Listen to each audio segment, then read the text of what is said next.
Pretty generic box, nothing fancy here. Pretty well packed though.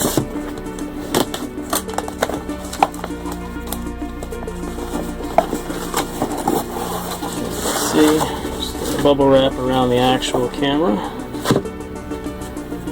And looks like it's actually labeled instead of just a generic box. It's not sealed or anything. Solution: Novatech 96650, sensor AR0330. Don't see any odd typos or anything like that. Those are always amusing on these Chinese cameras. 12 megapixel, yeah, right. We'll see. Not sealed, but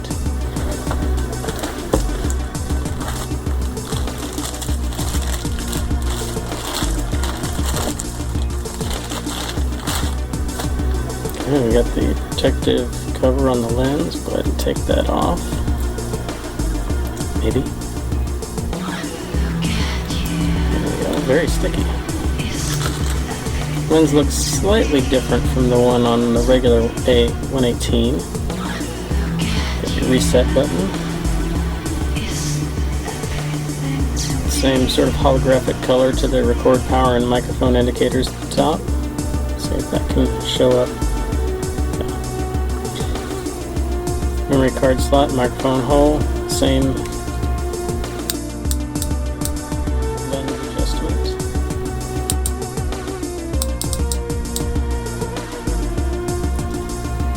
And of course, oh, these are not labeled. Okay, they are. USB in and AV out. Not the best.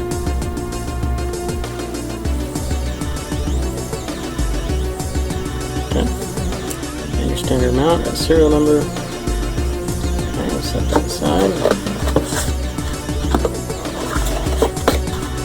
Oh, this just makes it all worth it. Got a piece of string. A couple little sticky mounts I won't be using. A USB lead. Wire cover, that's what the screw is for in the string bag.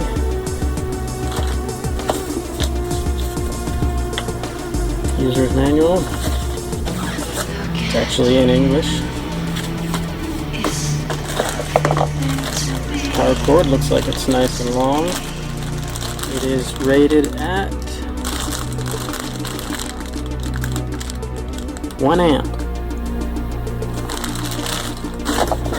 And of course the mount itself.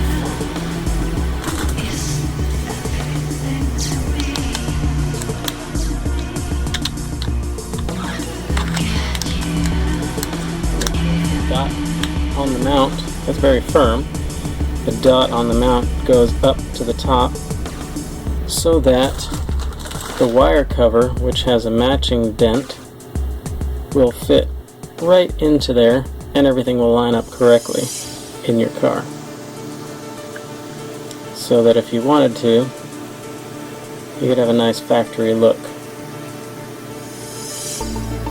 So, set everything there. See what you've got. Let's not forget the string.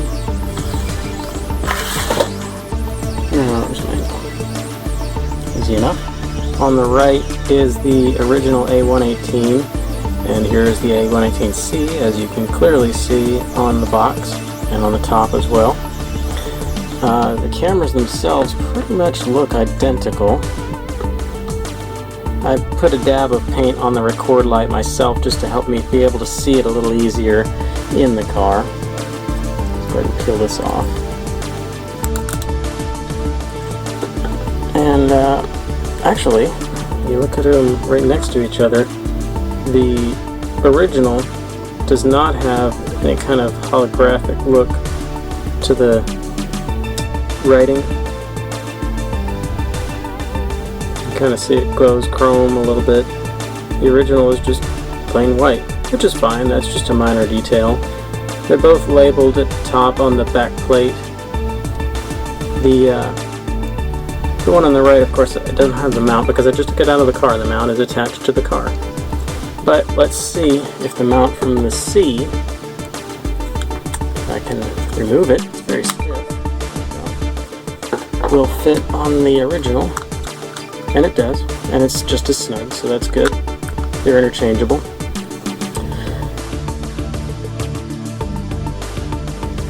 Okay, we'll do a quick comparison to see which one boots up or how their boot time compares. First we'll plug in the capacitor version since it takes longer.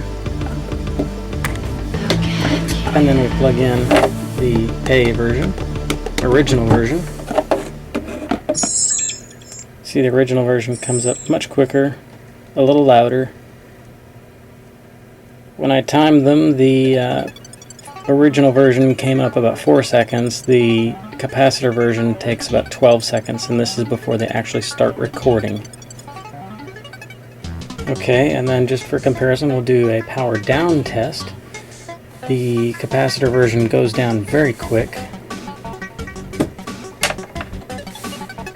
Less than a second of recording time before it shuts down. The battery version keeps going a little longer because it doesn't need to shut down immediately.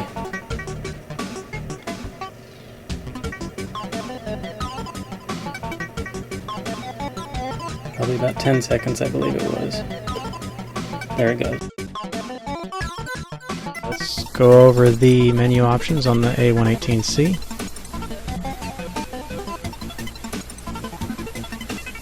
First up, we've got resolution. Of course, you've got standard 1080p, full HD, 720p, 60 frames a second, 720p, 30 frames a second, wide VGA, and regular VGA. Loop recording as to when it starts, how long each file will be, high definition, exposure value, motion detection's worthless, record audio, microphone, date stamp whether it shows on the screen or not, GPS whether it's on or off, the G sensor, motion sensitivity for actual impacts. That set the date and time if you're not using GPS. You can change the year, month, date format, your time zone if you are using GPS. Auto power off doesn't really matter on a capacitor. The beep sound also controls the boot up sound. Here's your languages. We'll just go through all those so that I don't mispronounce any of them. Pretty standard selection there. TV mode if you use the TV out. The frequency for lights in your area, 50 or 60 Hertz. The screensaver, when the screen will automatically turn off. You can format your card there. You can reset all menu options to default. Set your license plate number or name or whatever you want. And here's the firmware version that is currently installed on this camera.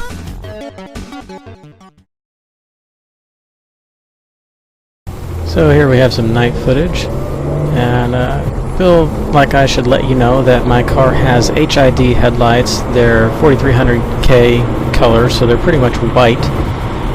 They are by xenons, and they're intentionally aimed a little bit low so I don't blind anybody since they're retrofitted into halogen housings. Now the flickering you'll see of oncoming cars' headlights is caused by trees in the median that you can't see. So it's not some bug in the sensor or anything like that. Here I've switched on to high beams just to try and be able to see better. There's lots of skunks on this road for some strange reason.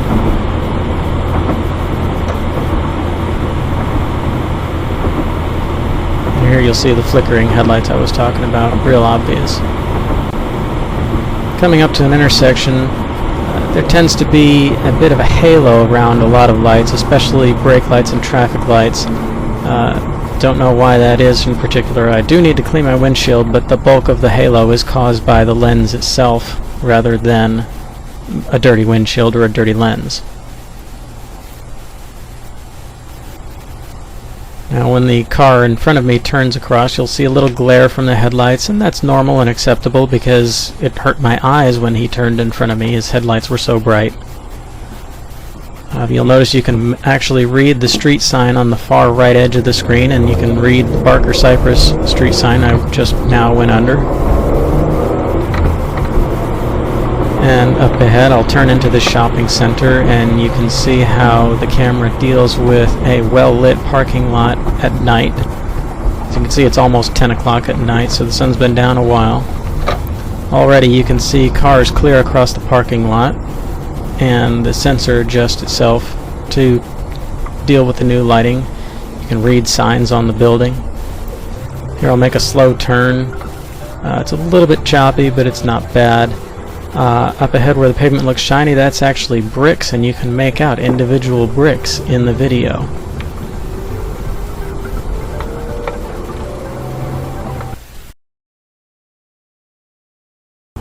Here we have typical 290 rush hour traffic. Actually, it's not typical. This is light traffic because it's a holiday this day. But it's just going to show how the day is completely overcast, and I was wearing sunglasses for glare. But the camera's doing just fine. And that afternoon it was cold and rainy, and you can see I need new wiper blades. But again, the camera's doing just as good as you can expect it to. Do make sure that when you install the camera, you install it somewhere that the windshield wipers actually clear. I've seen plenty of videos on the internet where somebody stuck it up in the top corner where the windshield wipers don't clear, and well, that's useless when it's raining. Or even if your windshield's just dirty. Here, this one shows a good amount of detail with the light flickering through the trees, some steam coming out of the Cadillac tailpipes, reflections off of the road and the hood of the car, and the camera handling the bright and then dark very well.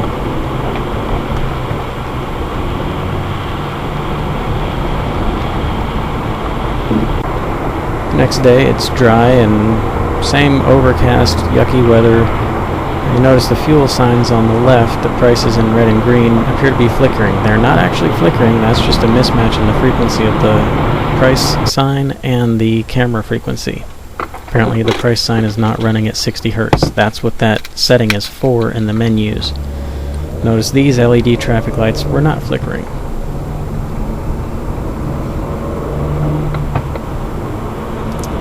And later in the day, nice beautiful weather. No bumps, very solid going over the railroad tracks. Doesn't set off the G sensor at the middle setting. I haven't tried it at a higher setting. Here's another view of those fuel prices. Again, it looks like they're flickering. If you listen closely, you can hear my child quietly singing to himself in the back seat.